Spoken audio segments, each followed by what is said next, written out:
We're going to be talking about a fun topic today, though, and that is how to become the energy that attracts true love, how we did it, and how you can too. So maybe we can just start there by having you share a little bit more about your story, your love story, and kind of where you want to go with this topic.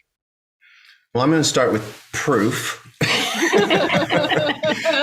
This gorgeous woman is just an angel in my life, and I am so grateful and blessed to spend these days with her. And it's truly one of those relationships where you see the soul in the other person, and you're so respectful of the soul's journey, and you want to do everything you can to support that.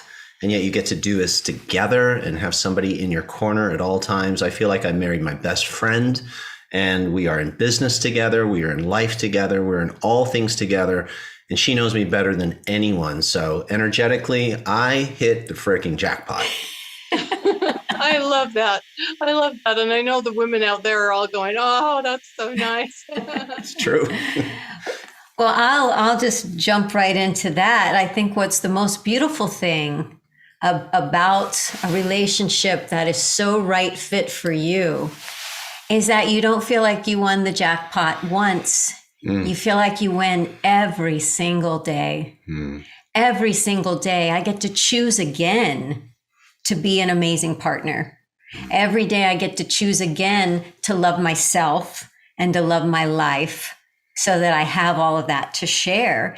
And we actually have a name for ourselves that our tribe calls us, and we sign off our emails, and our name is Trisbrina.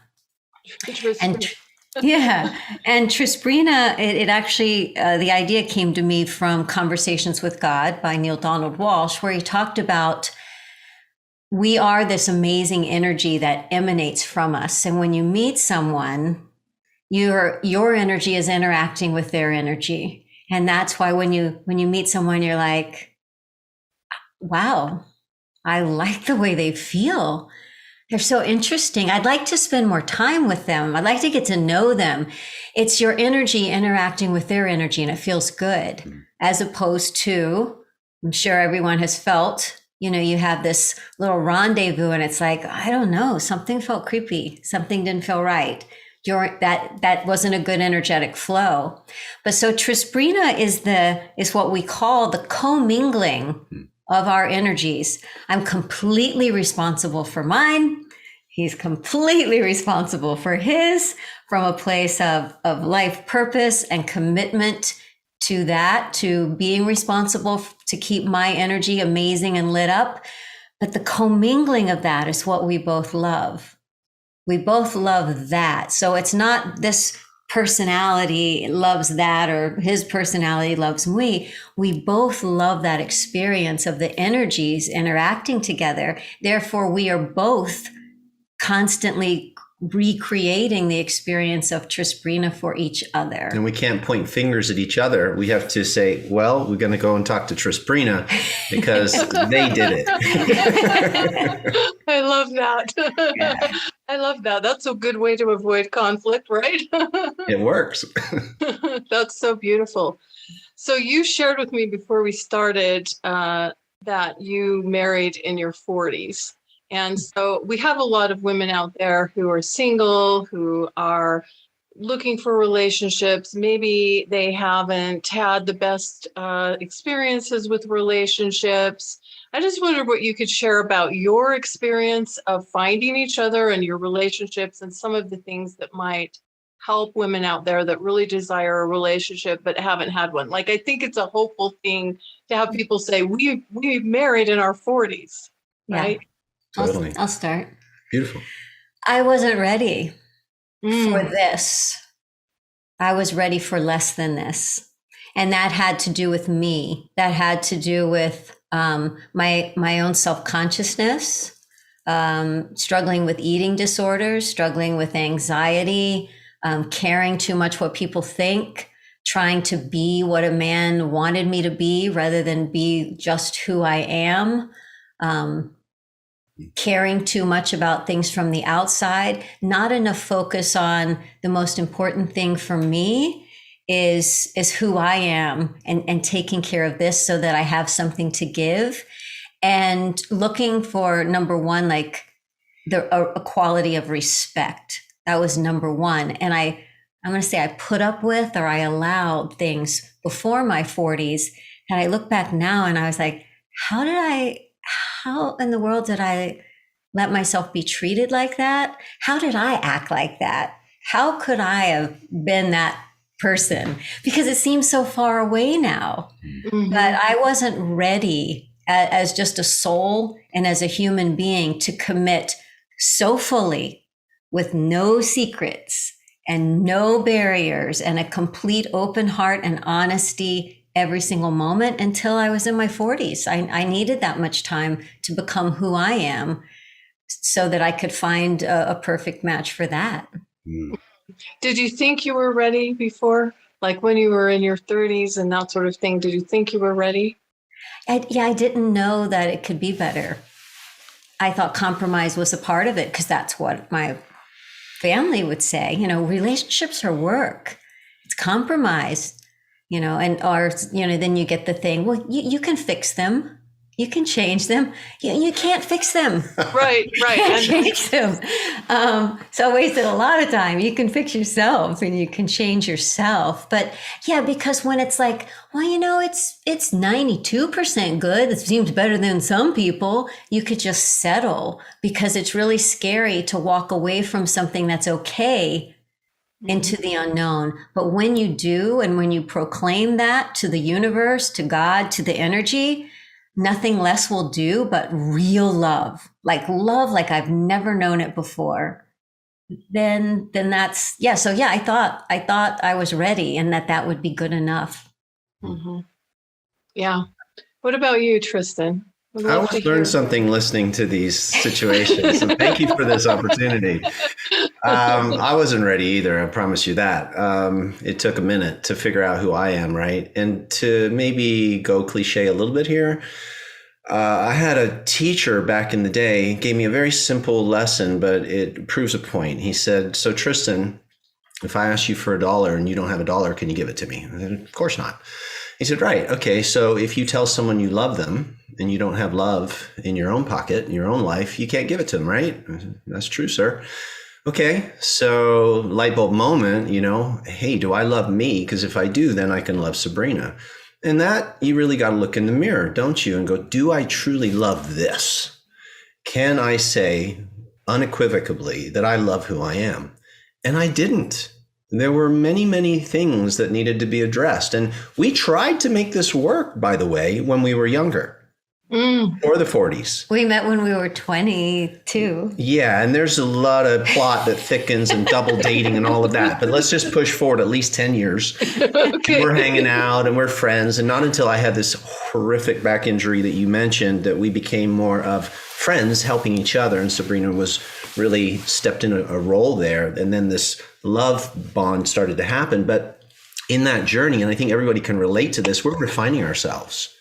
We're getting clear on what we really want and who we need to be to show up to be able to be in a relationship like that. And because there was friction and struggle in the beginning, this crashed and burned. And it didn't look like, truth be told, that this would ever happen. I really didn't think this was going to happen. Trisbrina, what's that?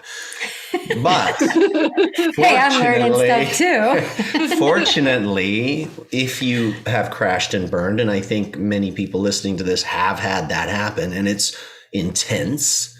I've been down on the floor, curled up in fetal position, crying, feeling broken, flawed, like I'm not enough. What's wrong with me? And it required that. I don't wish it upon anyone, but it required that I sit my booty down and I don't try to fix it and mentally process it. I just sit with it and feel into it. And there was a lie. And there was a lie going on that I don't have that love in my pocket already. And I needed to sit with it and feel into it. And something, we'll call it a Satori, an insight, hit me.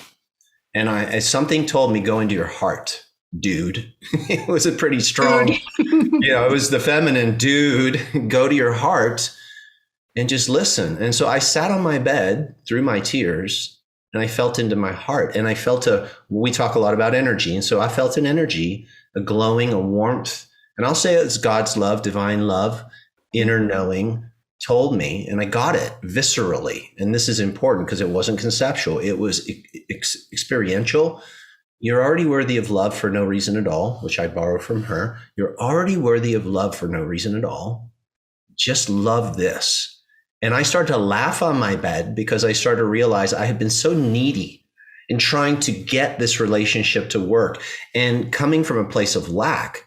And as I sat on the bed having this epiphany, I realized I don't need anyone. I have everything. Now, we can call it a spiritual awakening, whatever you want, but everybody can have this. I have everything I need. Now I can show up full, not a half container, a full container. So I showed up in this relationship when it was right, full. And here's the last piece to this that I think is super rad. By the way, I'm from Malibu, so I like these two. Not that I would ever not want to be with Sabrina, and she'll confirm this in her own way. But even if for some reason this didn't work out, I'm good. So I'm not in a dependent situation here. And if for God forbid she wanted to go the other way, I would support her massively. I would have no regrets and I would have no who are you, nothing. All I care about is that she's experiencing love in this life and I can support that. My life's golden. So that's how I show up in this relationship. Wow. You made me tear up there. That was really, really beautiful and really, really powerful. And I love that you were both vulnerable in sharing some about your story. I've walked that path. I could relate to what both of you were saying because I too thought I was ready for the right relationship, well before I got married in my 40s, but I wasn't. I was on my own journey and I've been in that place curled up in the fetal position, sobbing, crying, in so much pain, and not understanding the path forward. And so it was just so beautiful to hear you share about that. And the kind of love that you now share is so inspiring. When you can sit there and say, if I can support her on her journey to love, even if that meant that she went another way, I'm there. I mean, that's like a kind of love that not very many people get to experience. It gave me the goosebumps and made me tear up. So that was really beautiful. So thank you for sharing that. That was amazing. I'm glad it came through. Everyone can have that. I really believe we have that capacity in us and it doesn't require the other person to get to that. You got to be the energy you want to attract first. Mm-hmm. Mm-hmm. Well, and that's I'd like to go a little deeper with that if we can about this energetic piece, because I know this is a big part of your work and I know we'll only be able to scratch the surface of it here, but I'd love to at least scratch the surface and have you share a little bit more about your work, your energy work, and how that can help support people, not only on the journey to love, but loving themselves and just having an extraordinary life. Awesome. Well, I'll start by saying that I think that in my before 40 life, I was always looking at myself from the outside, and I tended to, I was mean to myself. At one point in my life, I was a professional dancer and a dance coach. So when I would watch someone's routine, I would look for all the tweaks I could make to make it better. When I watched performances of myself, in order to take it to the next level, I'm looking for, toe could be more pointed, knee more higher. So it's almost like looking for mistakes, right? So that's okay as far as a dancer goes, but you should also say, well, and those other 1,000 things were really great. Let's fix this one. But I kind of forgot to talk about the good things. And I would only see the things physically that I didn't like about myself, or maybe intellectually, or things that I was afraid people would think of me, or just seeing myself from the outside in. And as we started knowing ourselves more as energy, and I think I was tapping into energy in the performing arts, and they were calling it charisma, because when I was performing, all of my anxiety would go away, all of it. And that's why I was addicted to that, because I got to pretend to be someone else. And when I was pretending to be someone else, it was just playful and fun and light. And every show I did, the reviews were like, so charismatic, beaming with light, but then I had to go off stage, or they had to turn off the camera, and then I was back to picking on myself. So I really felt that highs and lows. And what I realized as we studied more of the energy arts is, if I could know myself as that light, if I could know myself as that energy, as who I am, that's who I am, then the confidence would be easy, because the person that lacked the confidence was just a bunch of rumors and a bunch of lies and just a bunch of things that other people had said about me that I had believed, or things I had said about myself and I decided to believe. So through the energy arts of meditation, for us Qigong, which is like a form of Tai Chi, where you're actually experiencing energy in your body through physical movement. Because I did a lot of personal growth, the vision boards, the affirmations, the incantations, the crystals, the past life regressions. I was a junkie, and it's all good for what it is. But until I approached it from the place of being whole, nothing had the power that it has now, because an affirmation becomes true when it's filled with the energy of truth. You can say, I found the love of my life, but if your energy is saying, who's going to love me at this age the way that I am, it's a lie. So energy has to do with, it helps to get your feelings, what you feel and what you think, really aligned. So you're thinking good thoughts and you're feeling good about it. And you're just this charismatic antenna seeking that same match. And that's what I think happens with us is that we are both starting to emanate the same energy and wanting more of that. I think that we want more of who we are, even though it might have some yin yang. It still has to be a vibrational match to get rid of the drama. So that would be like a basic way to say it. And I think, you may have some unique aspects to your story in that you had this critical eye in terms of the arts and how you could improve people's routines and that sort of thing. But I think that sometimes I call it the inner mean girl or the critic. I think that's alive and well for most of us. And I know women really struggle with that, especially as we get a little older and we see the signs of aging and maybe changes in our body, or, a wrinkle on the face or whatever. And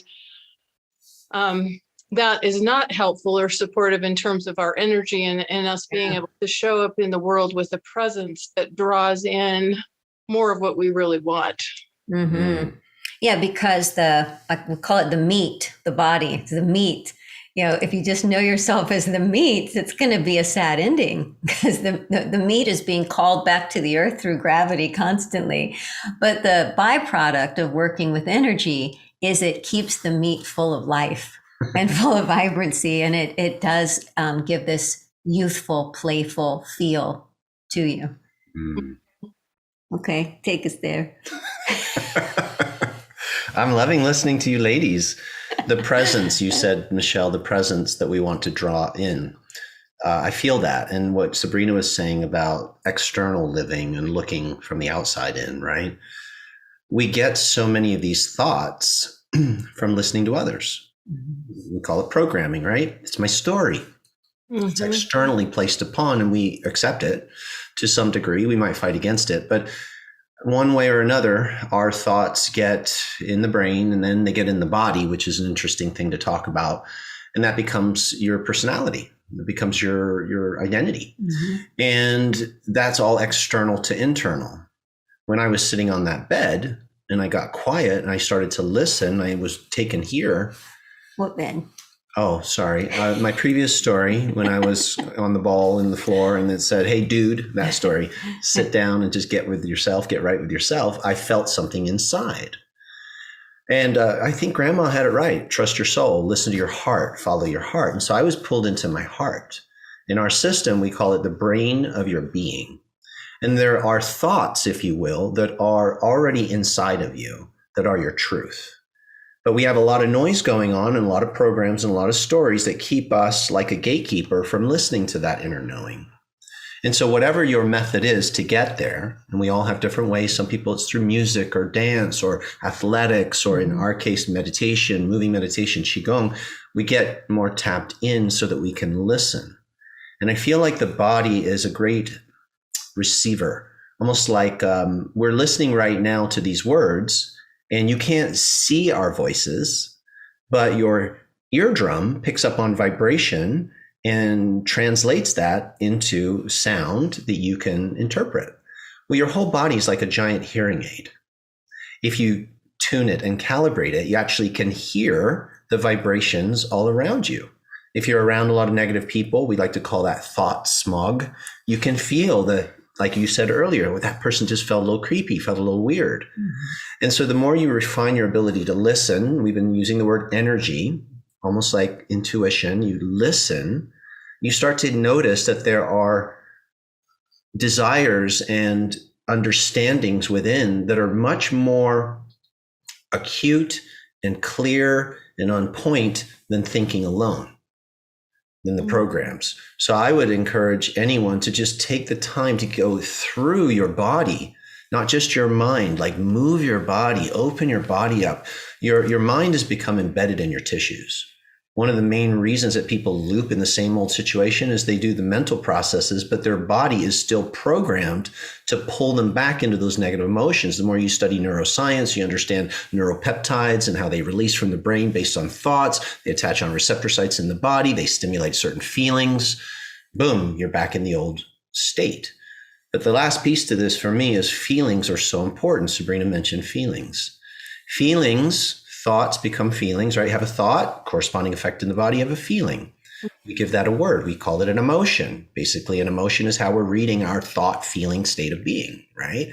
So, okay, I call it jealous, or I call it happy, or I call it whatever I call it. It's a feeling.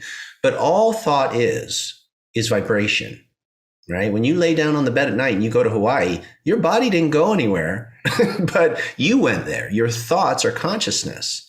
So you have this consciousness inside your body. If you can raise the emotional frequency through whatever practices work for you, and you can get happy, and you can get good, and you can get attractive, and you can feel sexy, and you can feel it now, you're going to emanate that. Yes. So now it's an inside out situation.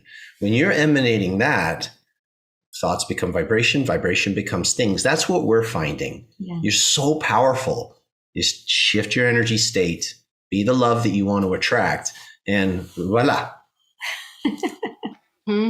Yeah, so powerful.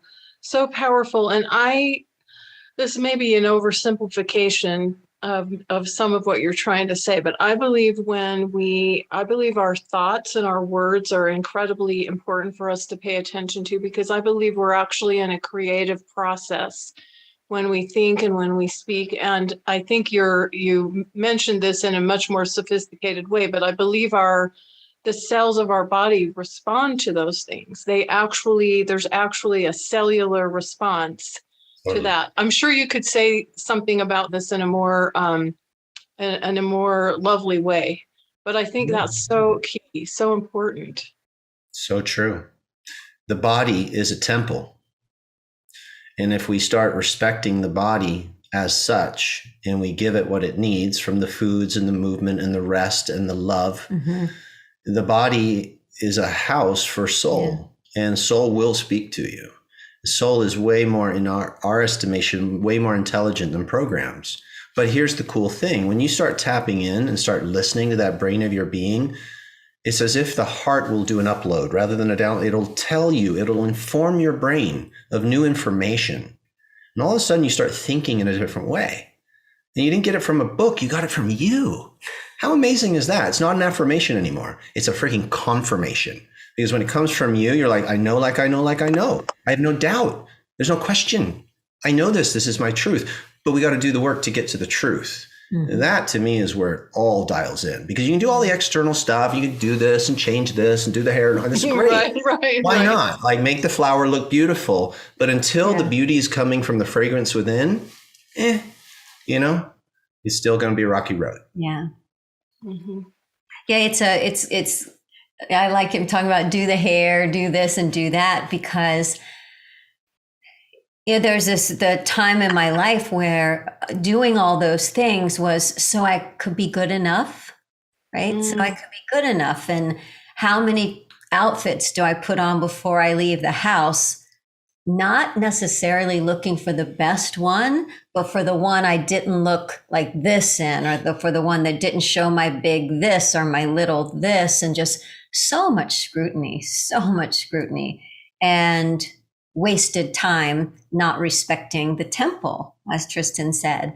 And I find that when I do a practice, energy, even dancing, it's like this big vacation from all those thoughts, because I'm just present to the movement. I'm just present to flow. I'm just present to breath. I'm just present to the cha-cha-cha. I'm so focused on that all those other voices quiet down. It becomes less and less of my tendency to do that to myself. And as it's less and less and less, it becomes, I forget to think those things because I'm knowing myself as something else. But then some people have said, well, so why the false eyelashes, Sabrina? Why do you? And I'm like, because it's fun. Now it's more fun. I like to curl my hair every day. I feel like I get to paint something on my face, and I have all these brushes, right? Yes, she does. I think it's so much fun, and I like getting dressed, and I know some things may flatter more than the other, but it's coming from a playfulness. And then we often share. You don't see a flower in the garden going, I could smell a lot better than this, but no, I don't want to make the other flowers feel bad, right? And they don't say, I could be more vibrant, but I don't want to outshine you. They just shine and they just smell. And so you don't have to give up all those fun, like girly things that we love if you love that. It isn't about not taking care of yourself. It's the place that you do it from. But as I respected myself more and more, and I really do, that's so big for me, that what I respect the most about myself, and I could cry saying it, is that I know no matter what, I will eventually, if not right away, I will choose the highest path. I will act with integrity. I will make the decision that seems most in alignment with love. I will think about what would a mentor do? What would Jesus do? What would Yogananda do? What would Buddha do? What would my meditation teacher do? I will do that. I will do that. And for that, I have such respect for myself. And that has opened the door for me to have that much respect for Tristan, because nothing less will do. I must be with someone who also has that, because that's what I'm emanating. And that's what I love the most, is that Tristan chooses love. Eventually, if not right away. I love all of that and all the girly things too. And us guys, we don't mind the eyelashes and all. Keep it coming, ladies. It's all good. Well, that kind of respect, again, that's so beautiful. Your words are so beautiful there in describing that. I like the girly things too. And I also can relate to a period of time in my life where I was doing that because I felt like that's what I had to do to have acceptance or to have love. And I don't do that so much now. For me, a really profound experience for me that I haven't shared with a lot of people is that I was diagnosed with breast cancer in 2012. And I went through everything that entails. So you can imagine it all. And so there I am, and I have no hair, no eyebrows, no eyelashes. All of my female parts are disappearing. And of course, I don't feel attractive. I don't feel lovely in any way. But I had this man in my life, my husband, who would kiss my bald head and tell me how beautiful I was. And what I got from that was an incredible experience of knowing this was someone that loved me, not for all of the accomplishments, not for how great I was looking, not for how fun I was being at that time, because I was literally just trying to survive. I got that he saw me for really who I am. on a soul level, and that he saw me as beautiful. And that experience, as hard as it was and as painful as it was, and obviously I'm a very grateful survivor, it gave me a whole new sense of what it really means to love ourselves, to love myself, and to get that someone else can love me in that way. So I think it's wonderful for us to do those things that make us feel good. And it's a way maybe of honoring the temple, right? It's a way of showing respect for ourselves and having that respect. And also to get, that's nice, it's wonderful. It's not the essence of really who we are on a soul level. It doesn't have to, if you don't have the eyelashes on, you're still beautiful and still lovable. Wow. Thank you, Michelle, for sharing that. That is so powerful and so beautiful. And I felt that moment as you shared the story. The kiss on the head. Yeah, that's something that we like to say is, I see you.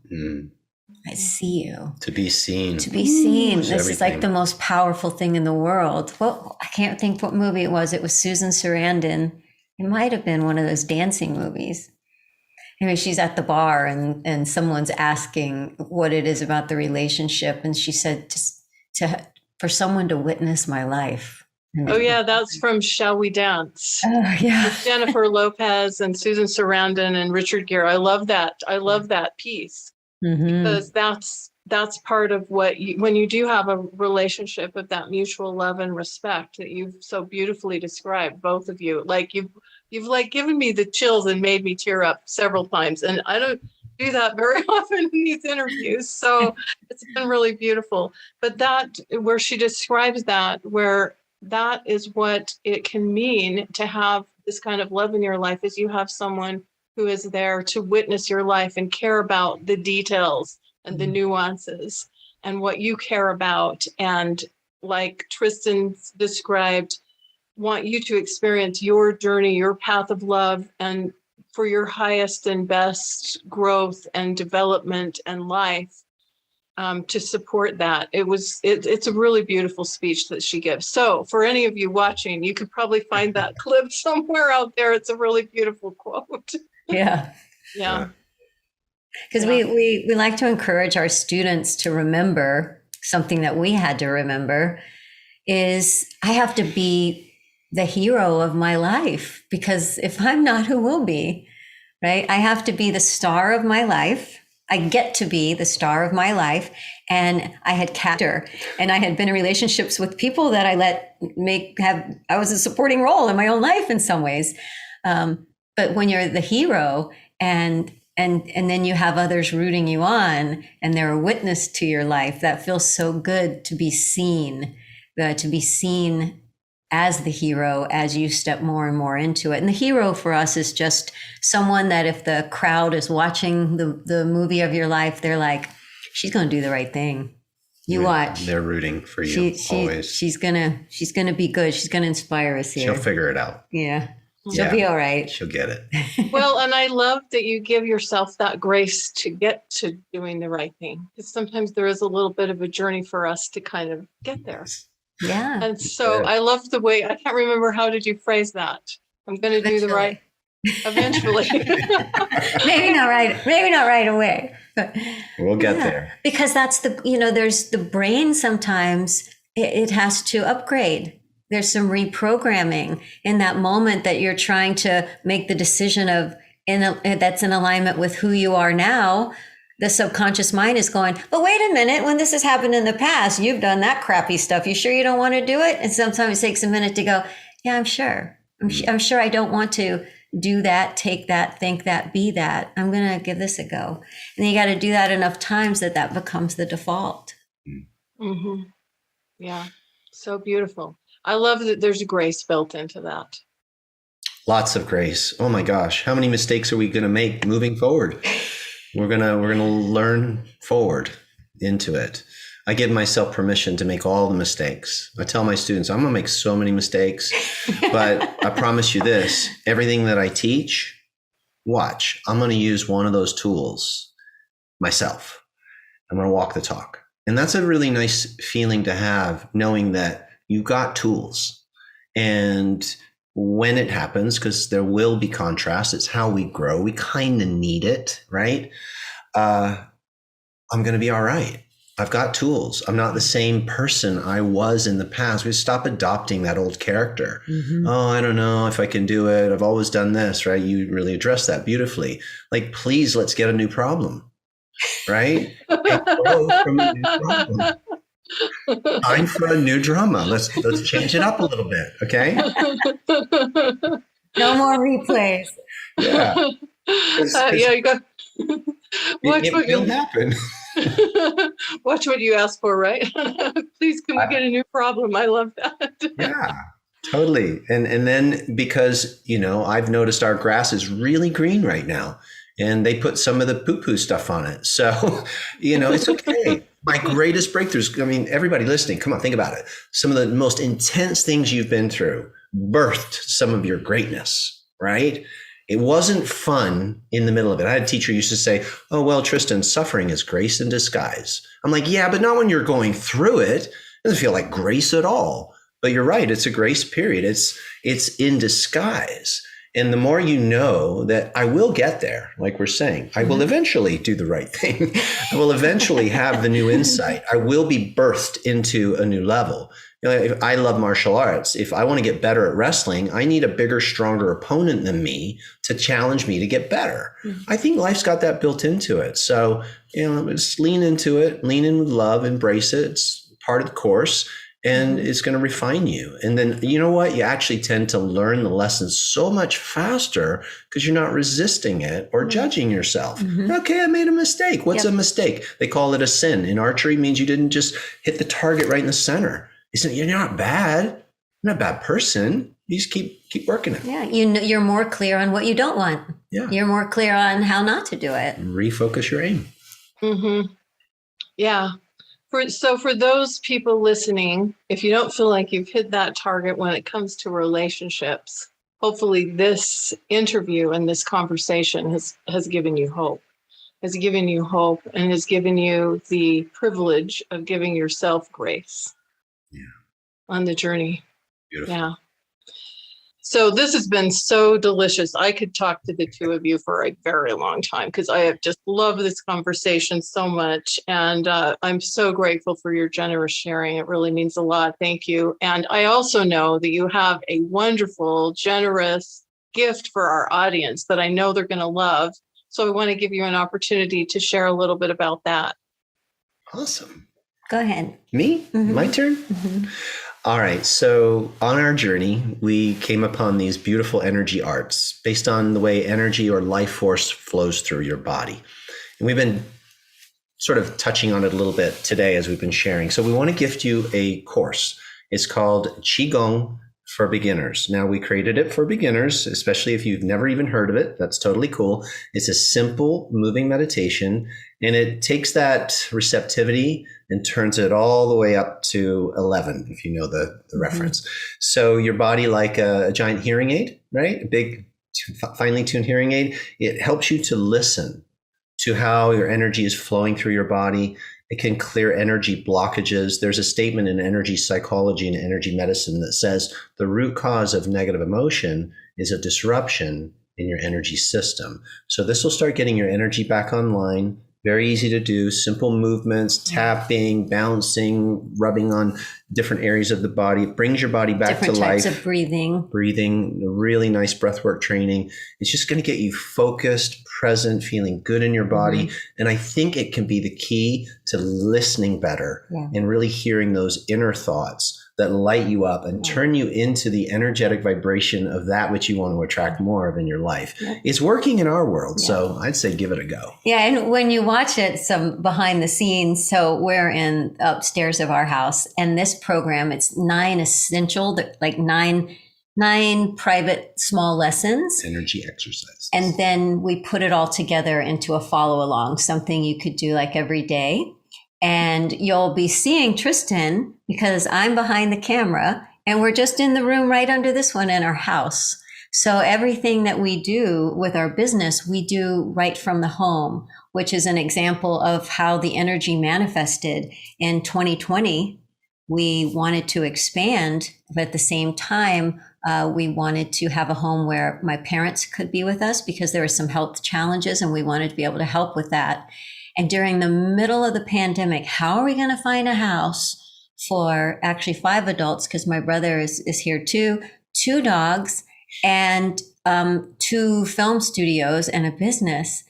And we really we got clear and we radiated what we need. And this house appeared. We were the first to see it. We were the only ones who put in an offer and we got in, and now we're able to create programs right from here. And that was one of the first programs that we created downstairs last year.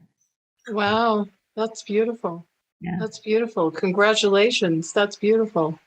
Yeah. And so for everybody watching, right under the video or audio that you're watching or listening from, there's a link that will take you to where you can get access to this course. And this is something that is very generous of them to share with us. So we encourage you to take advantage of that, of their generosity, and experiment with this. Because if you're like me and you've been really moved and touched by what they've shared today, certainly having this opportunity to, get that messaging from the heart, those true messages, and to have the energy in the world so that you can show up and invite in more of what you want. If that hasn't happened for you so far, it's a good opportunity to experiment with something new. Right on. Yeah, you'll love it. And we teach it in a fun way, and it's not super duper complicated or esoteric. We make it very easy to understand and digest and practice it like right away. Yeah. Thank you so much. Well, I want to give the 2 of you an opportunity to just leave us with any last words or any last thoughts that you might want to share before we wrap today. And just really want to thank you for your generosity and for all you've shared. Thank you. Well, I would just like to say to everyone watching or listening that you are beautiful. You are beautiful and you're so in the right place. You're so in the right place. You're doing the right things. You're leaning into love. You're reaching out. You're doing the right thing. You're on the right path. Stay open and keep following whatever it is that brought you here that says, I want to love myself. I want to love my life. And I want an incredible love life. Beautiful. There's a secret inside of us. We are, as Sabrina said, already so beautiful. And it's remembering that. Yeah. Beyond lip service. I'm good enough, I'm smart enough, and gosh darn it, people like me. You can say that as long as you want. We all remember the old skits, right? That ain't gonna cut it. Like, to really know it, to feel it, to be it. And you've got to date yourself. I mean, just go on a date with you for a while. Spend some time with you. Fall in love with you. Get into it. I mean, look in that mirror. Look in those eyes. Look past the judgment. See who you really are, the light. Your energy body is so sexy, right? You are so sexy on every level from the inside out. And you know this is true, because when you show up as you, there's no judgment. You're not trying to be anything for anyone, and you're going to call in the right things. When your energy's good, doesn't always good stuff follow? I know this, that if I show up as the best Tristan I can be, filled with love in my heart, wanting to contribute, to be generous, just like we are showing up here today, we are just filled with just love. That's it. And it pours out of you. And then the people who you're meant to spend time with, they're going to show up on your path, and it's not complicated. I don't think you have to go chasing this. You don't have to go looking for this. I really think this is a listening universe, and it is paying attention to your energy. So get your energy right and just watch things fall into place. Have fun with it, and just show up. And no matter what happens, don't let the external evidence dissuade you. Oh, when is it going to happen? When is he going to be here? When, don't let that stuff knock you off. Date yourself for a while. Like, really go. Even if, like, in this relationship, I'm dating Tristan. I got to date Tristan first. I can show up fully for Sabrina. So I'll leave you with that. And I can't wait to hear. I know Michelle will stay in touch with us, and you guys will write her and tell her, oh my gosh, this thing, It's happening. Like, we can't wait to hear. And you please prove our point that energy's everything. Mhm. Yeah. Thank you so much. Thank you so much to both of you. It was really beautiful. Really enjoyed it so much. And I know it's going to help a lot of people out there. So I'm really, really grateful for your contribution. And we could feel that you were showing up with love. It came through. Definitely came through. Thank you. All right, everyone. We want to express our appreciation and gratitude to you for showing up. We know you have lots of choices in where you spend your time. And the fact that you're here speaks to the fact that you are someone who wants an extraordinary life and extraordinary love. So we're so grateful for your presence here and hope to see you for more. Bye-bye for now.